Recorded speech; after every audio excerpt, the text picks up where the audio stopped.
what's up? Hope everybody's doing good tonight. Before we get moving here, somebody give me a audio check, please. Just throw me a thumbs up or whatever down there, 5x5, whatever. That way I know I'm good before I keep moving here. Would appreciate it. Alright, sweet. Thanks, guys. Let me say hi to everybody. Hey, G513 in the hizzy. Number 1 tonight, that's for sure. Thanks for your continued support, man. Yeah. I really appreciate it. I can't say it enough. I can't even see your icon. I'm trying to see what your icon shows. Is that a picture of you? Can't see it. My eyes are horrible, guys, just so you know. So, yeah. But thanks for being a moderator for me. I really appreciate it. You've been with me for a while now, and I can't tell you how much I do. I mean, it really does mean a lot when you guys stick around. I couldn't do it without the moderators for sure. But hi, Dennis. Bobby, what's up? Hopperson. Christopher, Dennis. Heather, what's up? Brittany, Linda, good to see you, Linda.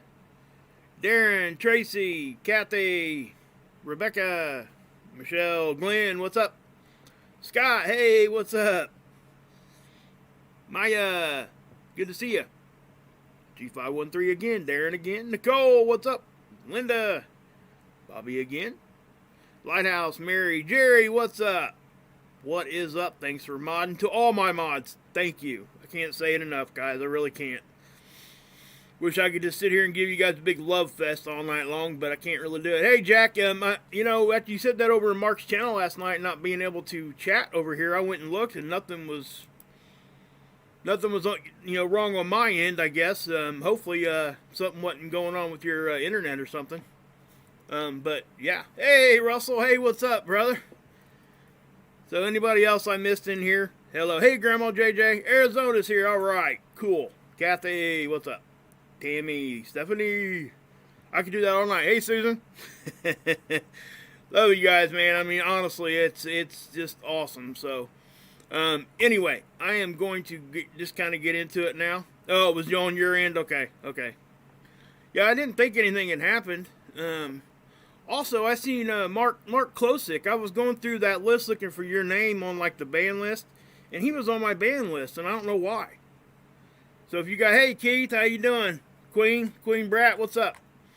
E-Rock's in the house. So if you guys see Mark, tell him I don't even know why he was on the, on the band list. If something happened a long time ago, I don't even remember anything ever happening with Mark, but who knows? If you guys see him over there on Mark's channel tonight, please let him know that he's not banned on my channel at all. I don't know why he would be. But, hey, Little Reds, what's up? E-Rock. Good one, E-Rock. Good one. Oh, because he's Mark? Oh, okay. Whatever that means, I don't know. I don't think I've ever personally had any sideways words with him. At least not enough to, like, put him on a ban list. Yeah, if you would, please. I don't know what happened. It must have happened a long time ago. I don't know. Who knows?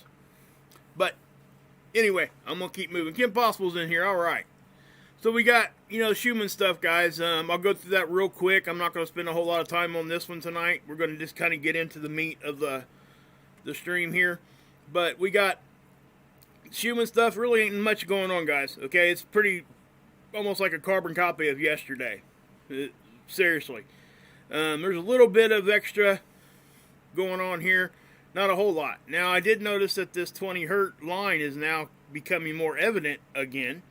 And I said that was possible. I just didn't know what it was. Hey, Susan, what's up? Oh, man. Excuse me, guys. Sorry. Wow. Dana, what's up? So, yeah, guys, I mean, I don't know what else to say about this 20 hertz thing. I mean, I'll definitely point it out when I see it, but I don't know where else to go with that right now. So we'll just have to let that one just sit, I guess. But, you're seeing a little bit of action, but not a whole lot. So we're going to, just kind of move on from that one.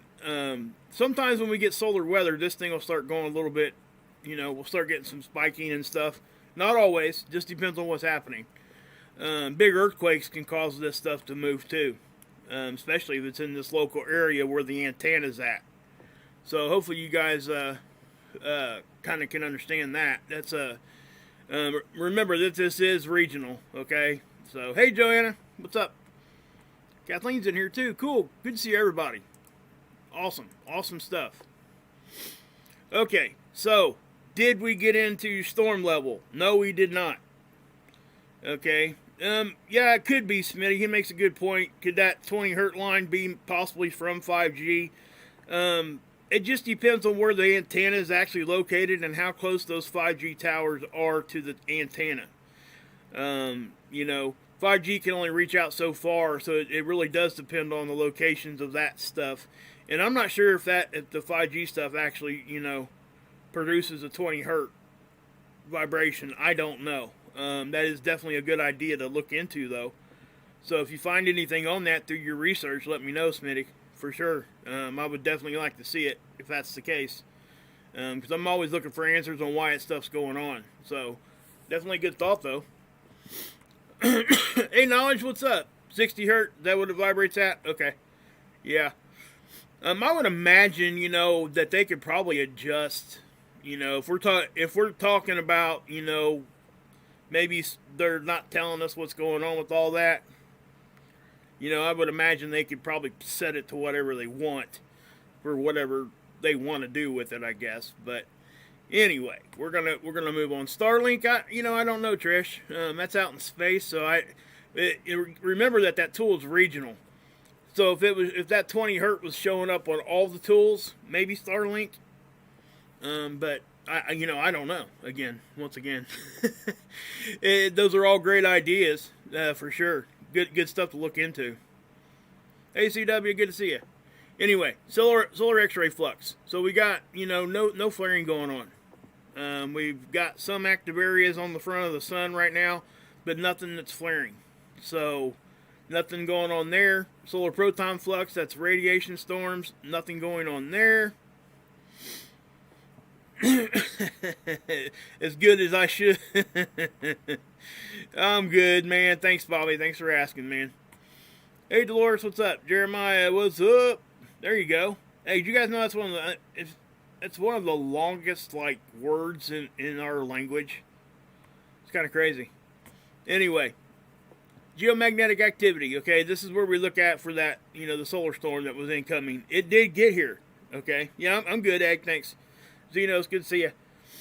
So listen guys, we got real close and we stayed, right there for, 9 hours. Bumped back down and then back up. Then back down. And this is pretty indicative of what we would expect with the solar wind stream from a coronal hole.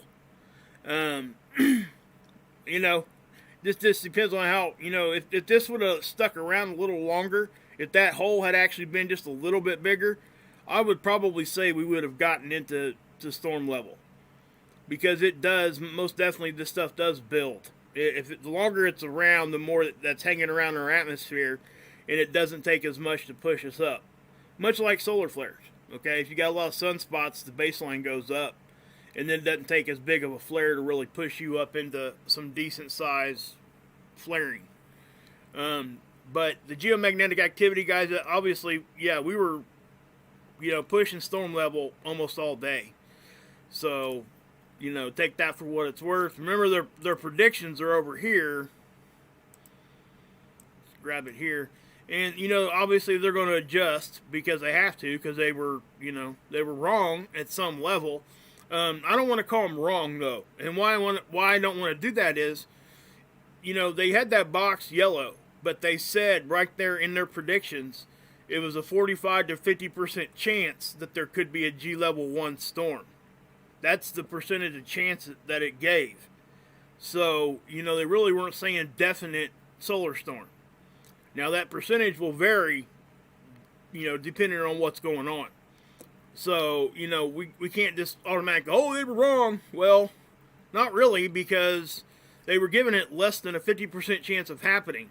They just put it out there like that so people know the possible, worst case scenario solar storm that's possible.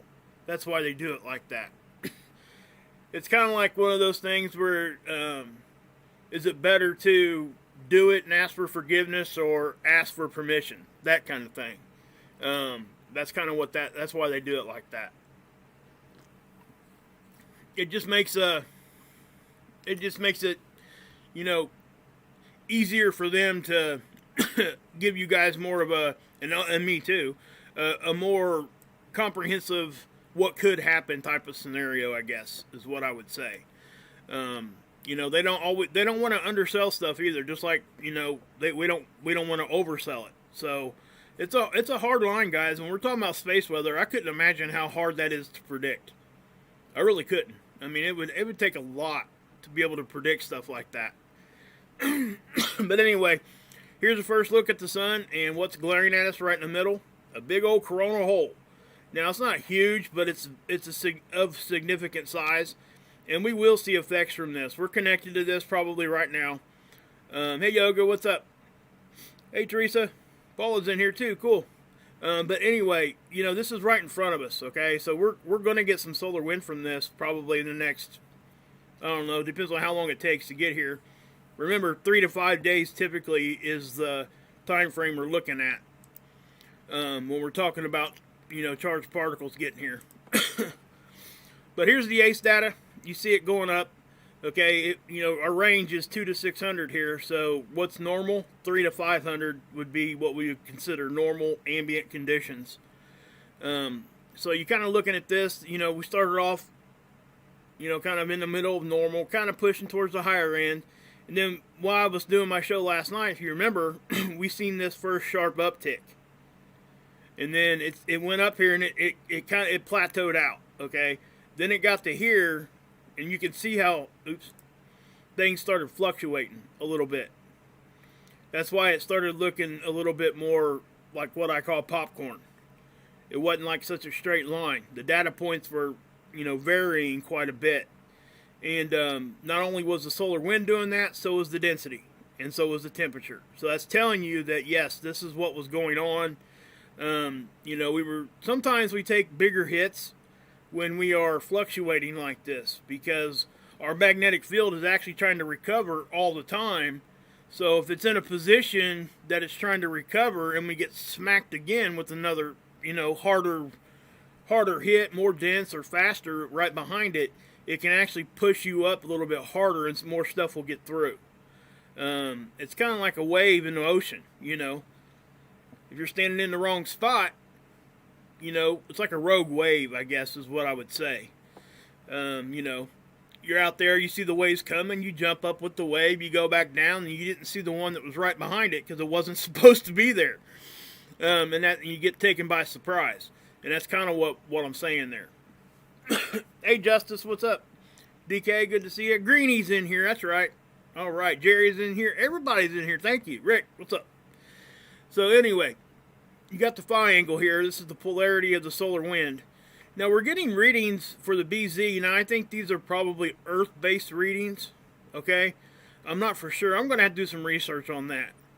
I'm not really sure if these come from the Earth-based locations, but we're not getting any readings at all for the actual density, speed, and temperature.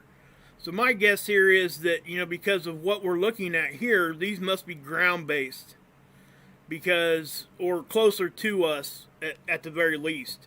Because this is actually measuring density of solar wind, okay? And this is the speed of it. So it has to be out there where it can read that. If it's here on the surface, you're not going to get an accurate reading. You need to be out there before, in the thick of things, I guess you should say. But the phi angle and stuff, then the BZ is still giving us readings. So I know it's not the receiver here that's not giving us data, because look, we're still getting it here. So I'm not sure what's going on with the missing data on this part of it. Maybe they went into some safety mode stuff. Maybe it just went down for some maintenance. But my guess is that the data collection's on a satellite here, and this is probably ground-based. That's kind of what I'm looking at here, maybe. I'm not for sure. I don't know. I will go look and find out, though, exactly where they get their... if these are different. I just assume they were all getting data collected at the same place, but they must not be. Unless they're having issues with their data collection. So we'll see. I don't know. I'm going to look into that and see if I can't figure that out. It shouldn't be that hard. I should be able just to go over to the website and it'll probably tell me. I probably should already know that, but I just really never kind of got into why you would be looking at it from a different place there. But hey, May, what's up? I'm still learning every day, guys. Believe me. I still learn stuff every day, and usually I learn it from you guys. So, and that's true. Conditions of Earth here, density. Yes, this is what you're seeing here, guys. This is that coronal hole. Okay, this one. So that's exactly why this Enlil model is showing an uptick here. Now this is NOAA. This is NOAA's prediction models. So the conditions at Earth are here in the green line. Stereo A is here. Where's stereo A? Well, it's off to the side. Earth is here. Sun is here. So this is a top-down view and this is a side view. And remember, up here, this is the density. Down here, this is the speed. So it's showing an uptick in density, and you're going to see a downgrade here on the speed, because that's usually what we see. Sometimes they react at the same time. Other times they'll go opposite. It just depends on what's going on. But we do see that often when they go opposite. You see the magnometers here, they reacted at the time when all that stuff got here. You can see that right here. You know, and it looks like it's reacting again a little bit. I noticed that a little bit, and I was wondering why, if maybe something might be impacting here very shortly, because I also noticed on the Aurora models, let me show you this.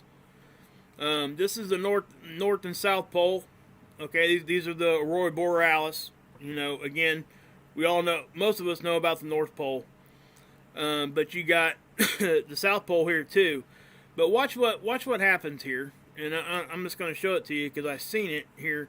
Now this is the latest capture. Well, I won't say capture. It's a model, and they put this data collection now, and they put it in a visual for us. But this is the latest of what they think is happening. Now, if I back it up, watch what happens. You see that little blink? Okay, what you're seeing there, typically we'll see this. See how it's just kind of, and then it kind of fades down? Now here, you see that little jump? Like we got a big pulse of solar weather there? Then it did that.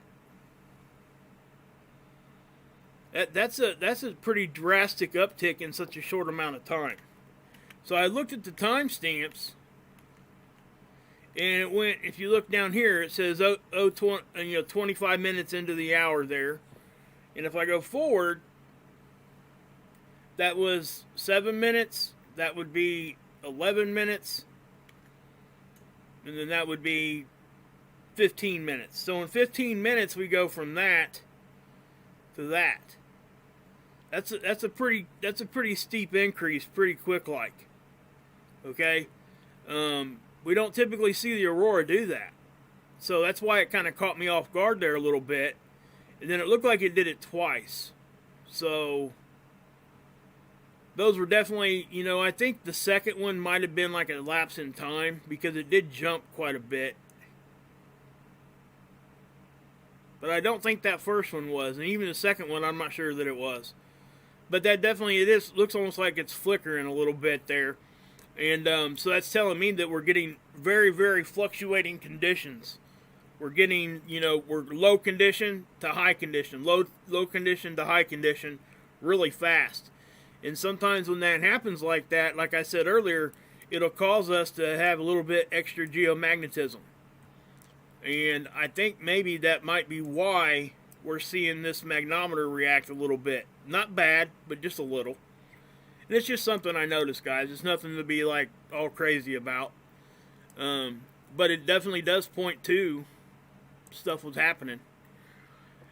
Okay, so what we'll do here, I'm just going to get off of those because I don't need to show you these today. Let me hit the reset on these right here. We'll let these load up. Now, the sun's off to the right on these, and it's going to the left. This is our magnetopause, our magnetic field, and what happens inside it and behind us, okay, even in front of us a little bit. So we'll go to the point, we'll go here. I'm going to pause these so it don't distract everybody. Actually, I can actually just do this. I probably should have been doing that anyway, so you guys can see more. So anyway, we go forward here, and what are we looking at here? The blue lines are the IMF lines. Those are our connection to the sun and other celestial objects. Okay. The red lines are the closed field lines, and we're talking about magnetics here, guys. Okay, so understand that in electricity is very much the same. Okay, and then the black lines are the pole lines, and you'll notice that they come out of our pole system here. Okay, and if you notice, you got kind of like a gap up here in the pole areas. Well, that's indicative of why we see stuff come in our poles easier. It's just easier to get there. It's drawn in because that's the strongest part of the positive up here, and it's the strongest part of the negative down here, or vice versa, depending on where we're at in time. When we have a pole flip, obviously that changes. So, just saying. Whereabouts would the moon be again? I believe it's about like back this far. I have to go. I can't remember exactly how many Earth radiuses it is behind us, but when you guys see the RE, that's Earth radius. Okay, so if you see the -20, that means right here, this is 20 Earth radiuses away from Earth. Okay, and I think the moon kind of falls in right about here. It might be back here, not quite sure, but it's right around here. I can go look it up here, but I'll let you guys know what that is next video. It's a simple Google search. You can look that up and get the distance that it is away. But it's roughly in this little box here. So that's, if you want an idea of where the moon's at. And notice that, you see these little asterisks and stuff. I've heard other channels and other people try to say that, what is that? What's coming out of behind this and behind that? Those are satellites, guys. Look at your keys up here. Okay? These aren't nothing crazy or nothing stupid. This is, they've always been there. Okay? They plot them. They used to plot where the moon's at. I'm not sure why they don't put that out there anymore, but it's not there. Makes you wonder, but I don't know why they don't still have it out there, but yeah, who knows? But anyway, this is, this really kind of gives you an idea how much further out the moon is too, when we're talking about in relation to our satellite line. So this is basically our satellite line where these things are, orbiting. Watch them move. When I go through time, you'll see them circle. See how they're circling around? Okay? So, just keep that in mind, okay, guys? I mean, we want to be skeptical, but we want to be, real about it, too. I find it odd when somebody looks at that and they try to say that was some sort of, they're plotting some UFO or something, and I'm like, why? Number one, if they were really trying to be, nefarious about stuff, they wouldn't put it out there for everybody to see. And that's kind of what I'm saying. So, but anyway, with the solar storm here that we got, again, nothing much. There's not really, we got hit, but it's nothing that the Earth didn't handle. It just really wasn't much of really anything. We got the biggest thing that we've seen, and I guess I shouldn't say much of anything because we've seen some earthquake activity, and we've seen lots of aurora, which I just showed you guys. Now this is our magneto pause. This is our bow shock. Okay. Again, the dotted line is our satellite line. Okay, so the moon wouldn't even be on this. The moon would be back here somewhere. But anyway, as we move here, you can see us get hit. Boom. Okay, and this is a good chance for me to show you what we call compression. See that compression? because the sun's off to the right, and then we get rapid expansion. Boom, back out. Okay, this is what our magnetic field does when we get hit. Now, I've been showing you guys, it looks like we have a weak spot out here in the front, and it's staying there. So, I'm under the mind now that I'm thinking that that's probably not going to go away anytime soon. And it could. I mean, I'm not saying that it won't, but that right there, that was a pretty decent looking little hit. And that wasn't too long ago there. Okay, that was right around 5 o'clock, 6 o'clock UTC. But you can clearly see, you know, it hits us in the front and it goes on out the back. Nothing really kind of crazy going on here. But that is what we would expect to see. I've shown you guys that a lot. Okay, so the earthquakes. We're just going to go ahead and skip on over to the earthquakes because that's probably where most of the conversation is going to be. These are kind of strange. Okay? And just let me, I'll explain what I'm talking about. I am going to update this, though. See, I mean, these things just keep popping right now, guys. Wow. I don't know exactly what's happening. You know, I don't want to make a big deal about something when it's not. But this area down here is really rocking right now. I'm not sure why. If it was some sort of a... I think they were actually...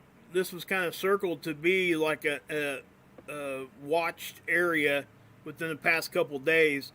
And then with us having the solar weather, I think it might have had something to do with it. But you can look right here, even right here in the middle of our country, Oklahoma, we just had a 3-2. Okay, but let's talk about down here right now. I'm going to go to the first one because it's back quite a ways. Okay, we always get earthquakes over here anyway. You know, this is the Pacific. We expect some earthquake activity. But we had one here in Tonga. Okay, right here. Now that was at 3 in the morning. Okay, UTC. That's kind of what started this whole thing. And then we get this one up here in the Philippines. That's a 5. And of course that one's going to be related to that one because it's virtually in the same position. Alright, then we get this one in Nepal. Notice it's up here. Now, it's almost, from right here, it's almost equal distance from here to here as it is from here to here. So these are definitely, in my opinion, related in some way. You know, we often talk about the fulcrum point. You know, I know Dutch talks about that quite often.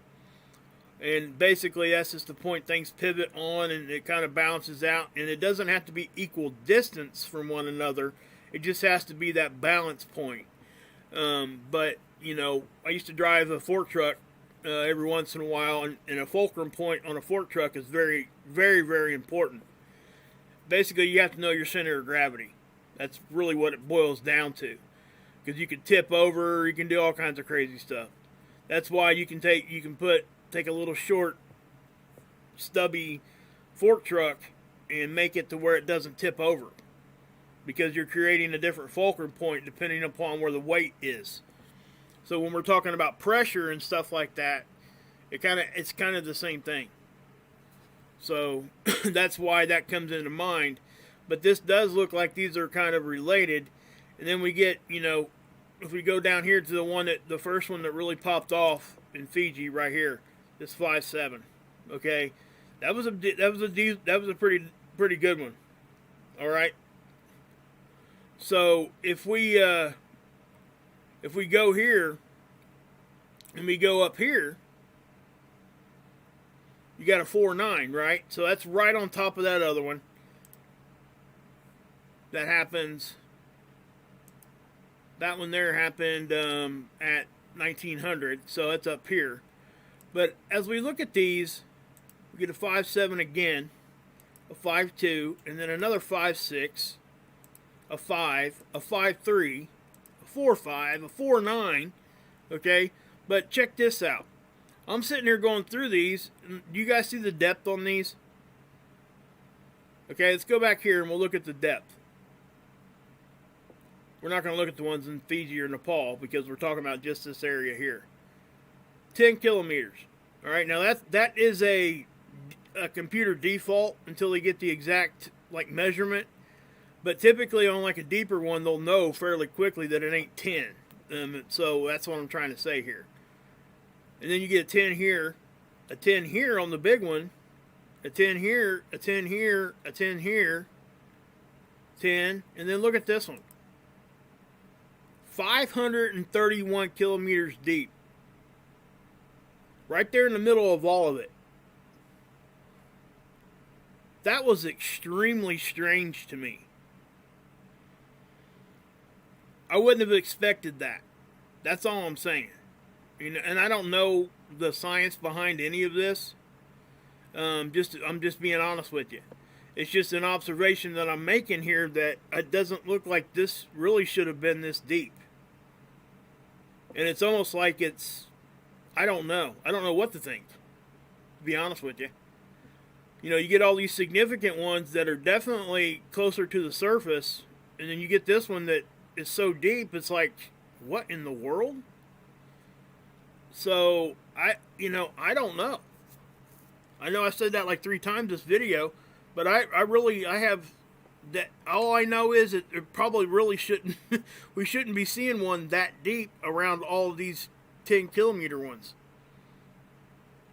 So that tells me that something is either technically wrong here, or that we've got something really moving in some crazy directions. So, yeah. I don't know. Probably not dubious. I doubt it. I can't do that. That's way out of my lane. Hey, Nita, good to see you.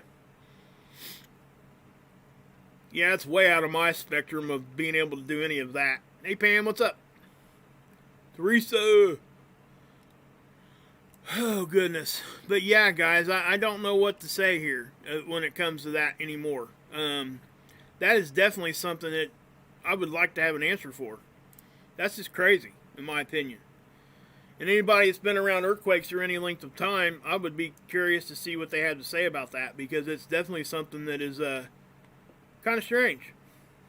So, hey, Vicky. Yeah, sorry you missed us here a little bit. Hey, Keith. Did somebody say Mark was on too right now? Only had like 1 watcher. You guys are welcome to go over there. That's not going to hurt my feelings, guys, if he's only got 1 or 2 people over there. But anyway. Let's go here. Now, this is the Australian model. What we're going to look at here is you're going to see the density. See how high the density was? And that's really what gave us our big hits today. And you can see the bow shock bending. It's getting close to our satellite line. So, hey, Willow, what's up? Cheryl. Who is Mark and what channel? Guys, somebody drop Mark Pyre's link in there for me if you would. Cheryl, if you ain't been over there, please go over there, because I'm going over there after this stream. Is Sig over here? He's probably on both. Yeah. That's past the crust, right? Crust is only 35 miles thick, right? Yeah, I would think so. Is he okay? Okay, cool. Alright. Hey, Exile, what's up, J-Man? But anyway, you got, like I said, guys, that density is what was giving us all of our, and the wind speed went up too, okay? And what's kind of strange right now is, I don't call it strange, but we're kind of getting another little uptick here, because the speed started going back up. It actually dropped off below 500 for a few minutes, and then now it's back up around 550 and still climbing. So I'm wondering what's going on here. So, yeah, anybody ain't been over to Mark's, please go over there. Follow me over there tonight. I'm going to be in the chat. You guys won't regret it, okay, guys? Everybody that's over here, a lot of us go over there anyway. It's all the same family, just to be honest with you. We have a good time over there laughing with each other. Great music. He's got a great brand new green screen he's doing a lot of good, cool stuff with. Funny stuff. Lots of great music, just a variety show. And we're able to talk to each other over there in the chat. And it really is. It's just a good family, good time. It really is. So please, anybody after my stream, I'll like I said, the link's there, but I do want to, I'll be showing it to you at the end of this one too, so we can go over there and try to support him. I've been doing it for a while now, and, he definitely deserves it, so. But anyway, as we see this, guys, this is seeds. This is the satellite right here. Okay, this is on the Soho Observatory. Alright, that's a satellite, sits right out in front of the Earth, always looking at the sun. This black disk is just what I said it was. It's a black disk that blocks out the main part of the sunlight so we can even get a capture. Okay? Without that disk, we wouldn't be able to see anything. Just be way overexposed with light. It's part of the camera. It's not sitting out in space anywhere. It's part of the camera. So that's part of the tool, I should say. Something else I noticed here, guys, if you look over here on this viewpoint of it, it's the same viewpoint, I should say, different filter. It does look like we're in a more dirtier part of space. You can see it like kind of sparkling a little bit here. It looks as though that might be from the space weather we're having right now. Sometimes charged particles will present like this also on this particular view, this filter. Okay. When it's sparkling like that and we're having solar wind and we know it, usually that's what this is. It's just all those charged particles, and that's how the tool's reading it. But it does look like it's active, so that's what I will say. But no CMEs going on, guys. Not right now. The sun seems to be really, really quiet. Here's the NASA model, and what this is a CME tracker. And again, there was one here that fired off on, I think it was the 1st. Was it on the 1st? 31st. But this is going to miss Earth completely. Okay? Earth is here. This one's blasting off this way. Stereo A's here. It may catch a little blow from that. Who knows? But it's not going to be that big of a deal.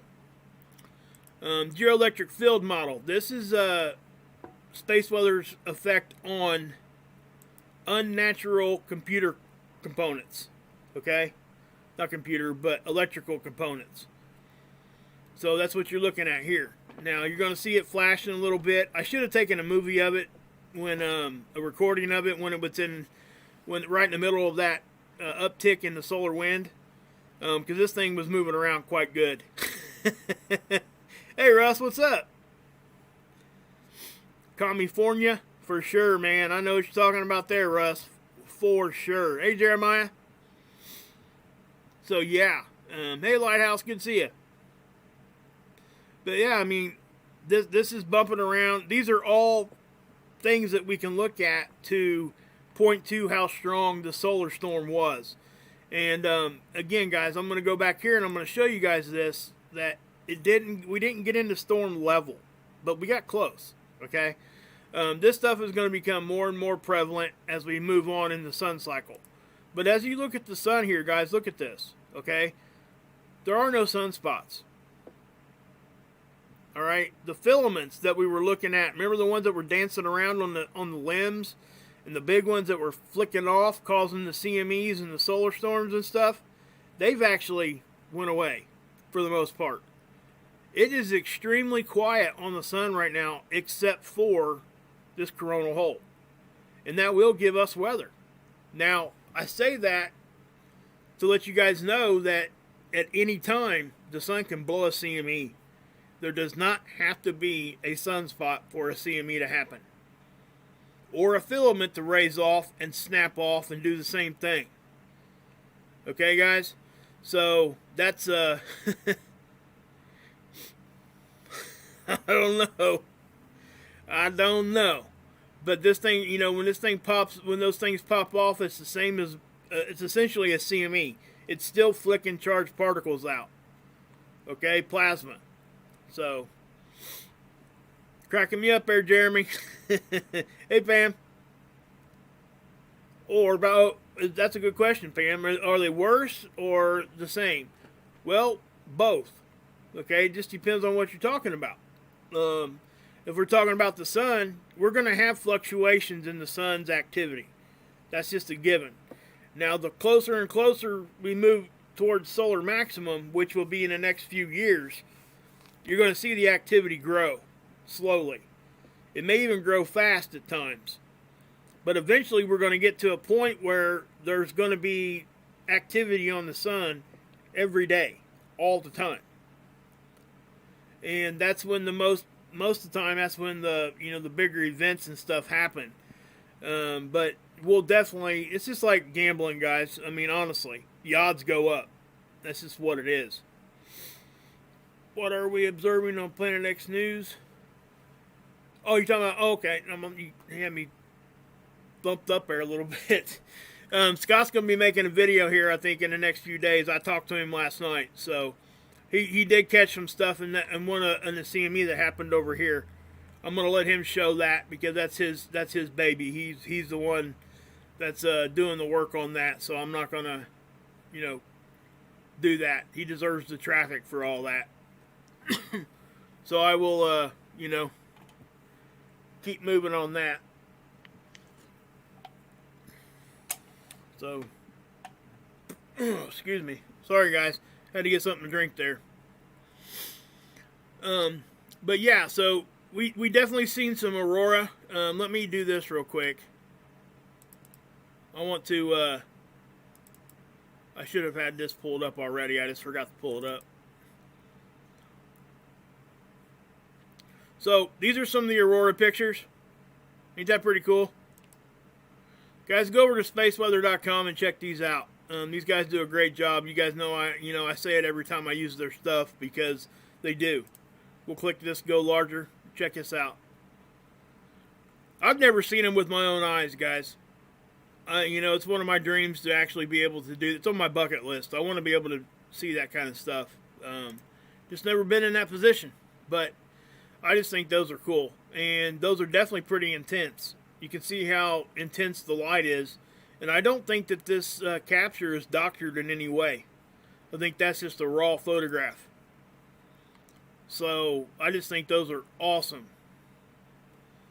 And you guys can, obviously, I'm sure you guys are smart enough to go, look for that stuff yourselves because, man, it wouldn't take much to really get some good captures there.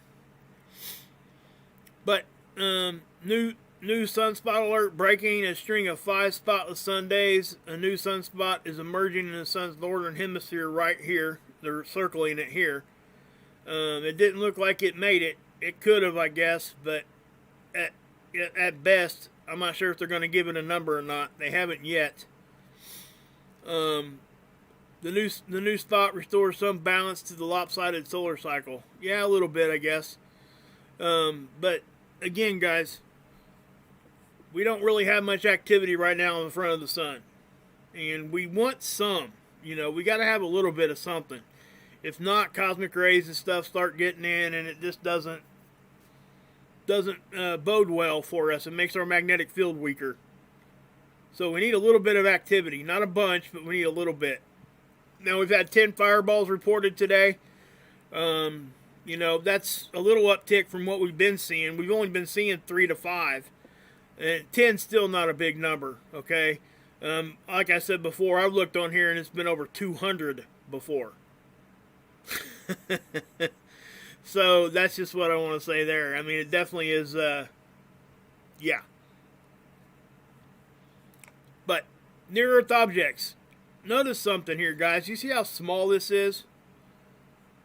Sometimes we look at this thing and it's real long. Well, they're not seeing a whole lot of near-Earth objects right now. And I think it's because the time of year we're in a part of space in our orbit around the sun that puts us in a position that I would guess that whatever position we're in, we've had some protection from some other larger, like the sun or Jupiter or whatever, had sucked in a lot of the debris from whatever. And that's probably why it isn't as busy this time of year. That's just my opinion.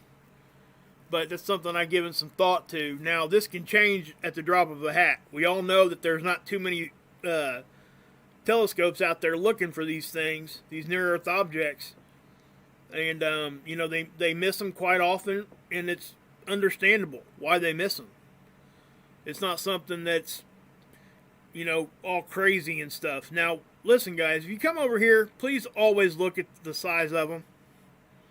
Okay? Notice how the ones that are closer, and this is true for the most part, the ones that are really, really close tend to be pretty small. And you ask yourself why. Well, I think it has something to do with magnetics again. Okay? We're kind of trained to think that, you know, because we've all seen the movies where we get blasted by some big asteroid and all that kind of stuff. And I'm not saying it ain't possible because it's happened before, obviously. But for the most part, larger objects, they almost repel each other if they have any magnetic field at all. They will push against each other. They're not drawing into each other. So what has to happen there is, for the most part, the gravity and stuff has to be stronger than the actual magnetics of it for it to actually bam, you know. So I don't know. I don't know. What we got going on over here already? Oh, scared. Okay. I don't know. I don't know. Somebody in there giving me a bunch of crap. Let's just go up here and look.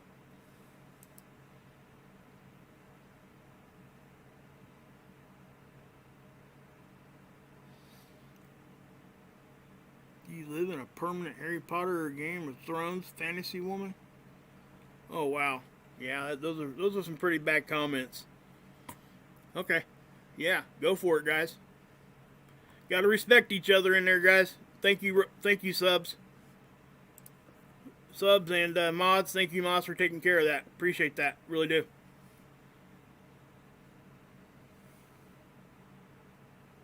But anyway, as we're looking at this, yeah. Thanks, Rip. Appreciate you, brother. It happens, you know. You got to be respectful. We can disagree all day in here, guys, like I said. But you start getting personal and calling people names and stuff, like bad names like Fantasy Woman or something like that. That's going too far. That's going personal. It has nothing to do with the idea. Anyway, noctilucent clouds. It seems as though we're seeing less of these, and this is going to kind of be the trend probably. We're probably going to start cutting back on what we're seeing on these as we start switching seasons. Okay, because we know the Earth tilts for season and all that, and the noctilucent clouds is water vapor that freezes around meteor dust around the poles. So it happens in the summertime of each hemisphere. Now, I've been pointing this out too, that these things were 2 weeks late this year down here in the southern hemisphere. And they were seen in Argentina twice this year, which is too far north for the most part. They've only seen them in Argentina a handful of times since they've been recording these for 50, 60 years now. And they've seen it twice this year. So that's kind of odd. And then if you pair that with, you know, the fact that they were 2 weeks late, that does cause you to be like, something's changing down here. You know what I mean? So that's what I would say. But, yeah. Anywho, anyhow, anyway. Alright. So, make sure I went over everything here. You guys got any questions for me at all? Be happy to try to answer if I can. If I'm smart enough here to, or if I know the answer, I'll let you know what the answer is. We'll check out some stuff here in a little while. I mean, tomorrow too. I got some stuff that I'm working on here.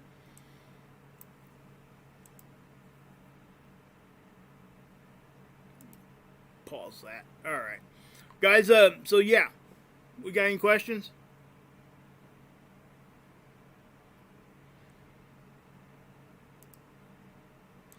All right, guys, I'm going to be going over here. If you guys want to come follow me, I'm going to be in the chat. Here is his link. This is Mark Pyers. He's he's got his new green screen rocking and rolling over there. Check him out. So he's got this beat seat he sits oh my goodness, on. Deborah, where are you? You're in Kentucky? It's a percussion instrument for guitarists. He plays it with his feet and his hands, and he's got a patent on it. It's the first one of its kind, so it's pretty awesome. But yep. See you, Jerry. Thanks for hanging out. I'm going to be going over here, guys. So let's go over here and give him some love. Why did NASA place its infrared telescope in Antarctica historically? Never comes in from. All right, Russ, those are all good questions, man. You know, that's definitely could take a lot of research for sure. You're going to find that there's a lot of different opinions on all that too. So, hey, body and soul, good to see you. Thanks for being in here. G513, Keith, what's up? Prayers for Keith and Queen Brat too. Well, Keith's had surgery and Queen Brat's getting ready to. Hey, J-Man. So I hope everybody follows me over here, guys. It will definitely be a good time. Listen to, he's singing right now. He's just now getting warmed up. Stuff's gonna, he's gonna play some cool stuff. So he does a lot of celebrity impersonations. He's working in his green screen now. It definitely is good stuff. Look. See the two chats? Keith's over there. Hey, Siggy, thanks for dropping my thing there. That's right, Chris. See, look, Chris telling Wages is coming. There's Sid. There's Little Red. She was in here. That's what I'm telling you guys. This is all the same family, so just know that. And I really appreciate you guys. And I do appreciate it when, thanks for those who donate. Oh, I forgot to put it in my intro. I had a couple of late donations come in from Sheila S. and Tabitha. Okay, Tabitha P. Thank you guys for donating. I'll get you guys on the list, and we'll get with it. Rip, I'm gonna call Mark tomorrow, and I'm gonna have him help me get something set up on Zoom. I'm gonna get you on quick. I've been trying to.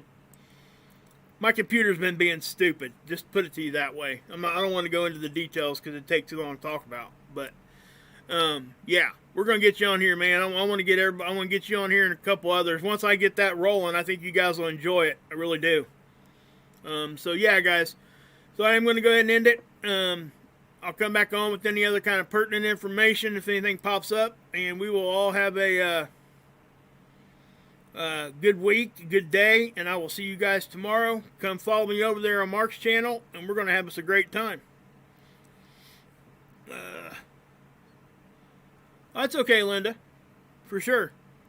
Come on over tomorrow. We do it every night. Okay, cool. Thanks, Rip. I appreciate you, man. I really do. Kinley. That's right. Everybody come on over here. I'm going there right now. So, here, I'll drop his link in here one more. Oh, that's his chat. I was about to drop the link to his own chat and his own show in his chat. Love it, huh? All right, guys. Thanks, Carolyn. We'll see you guys. God bless. Yahushua saves, and